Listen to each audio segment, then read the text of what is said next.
இன்றைய முதல் வாசகம் திருத்தூதர் பணிகள் நூலிலிருந்து வாசகம். அதிகாரம் 9 வசனம் 26 முதல் 31 முடிய.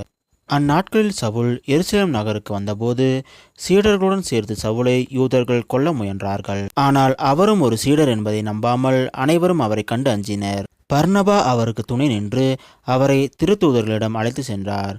பவுல் ஆண்டவரை வழியில் கண்டது பற்றியும் ஆண்டவர் அவரோடு பேசியதை பற்றியும் அவர் தமஸ்குவில் இயேசுவின் பெயரால் துணிவுடன் உரையாடியது பற்றியும் பர்னபா அவர்களுக்கு விளக்கி கூறினார். அதன் பின் சவுல் அவர்களோடு சேர்ந்து எருசலேமில் அங்கும் இங்குமாக சென்று ஆண்டவரின் பெயரால் துணிவுடன் பேசி வந்தார். கிரேக்க மொழி பேசும் யூதர்கள் சென்று அவர்களோடு வாதாடினர்.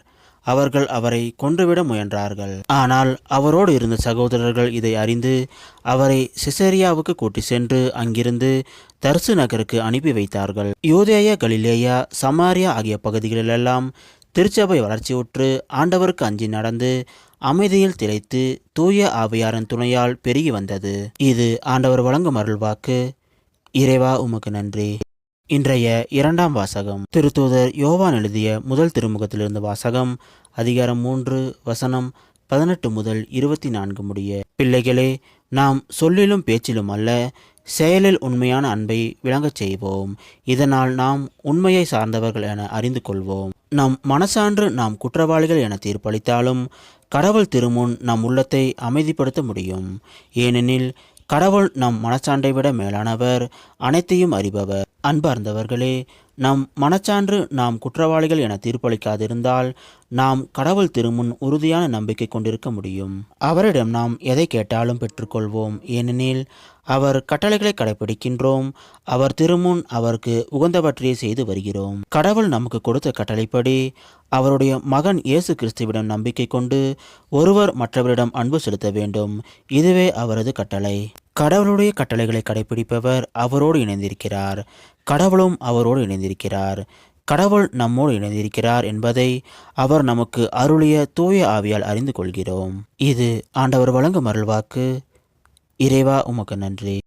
இன்றைய நற்செய்தி புனித யோவான் எழுதிய நற்செய்தியிலிருந்து வாசகம். அதிகாரம் 15 வசனம் 1 முதல் 8 முடிய. அக்காலத்தில் இயேசு தம் சீடர்களிடம் கூறியது: உண்மையான திராட்சை செடி நானே, என் தந்தையே அதை நட்டி வளர்ப்பவர். என்னிடம் உள்ள கனிகூடாத செடிகள் அனைத்தையும் அவர் தரித்து விடுவார். கனித்தரும் அனைத்து செடிகளையும் மிகுந்த கனித்தருமாறு கழித்து விடுவார். நான் சொன்ன வார்த்தைகளால் நீங்கள் ஏற்கனவே தூய்மையாயிருக்கிறீர்கள்.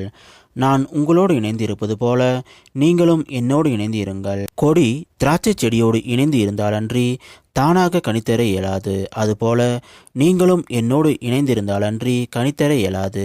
நானே திராட்சை செடி, நீங்கள் அதன் கொடிகள். ஒருவர் என்னுடனும் நான் அவருடன் இணைந்திருந்தால் அவர் மிகுந்த கனி தருவார். என்னை விட்டு பிரிந்து உங்களால் எதுவும் செய்ய இயலாது. என்னோடு இணைந்து இராதவர் கொடியைப் போல தரித்து எறியப்பட்டு உலர்ந்து போவார். அக்கொடிகள் கூட்டி சேர்க்கப்பட்டு நெருப்பிலிட்டு எரிக்கப்படும். நீங்கள் என்னுள்ளும் என் வார்த்தைகள் உங்களுள்ளும் நிலைத்திருந்தால் நீங்கள் விரும்பி கேட்பதெல்லாம் நடக்கும். நீங்கள் மிகுந்த கனி தந்து என் சீடராய் இருப்பதே என் தந்தைக்கு மாட்சி அளிக்கிறது. இது கிறிஸ்து வழங்கும் நற்செய்தி. கிறிஸ்துவே உமக்கு புகழ்.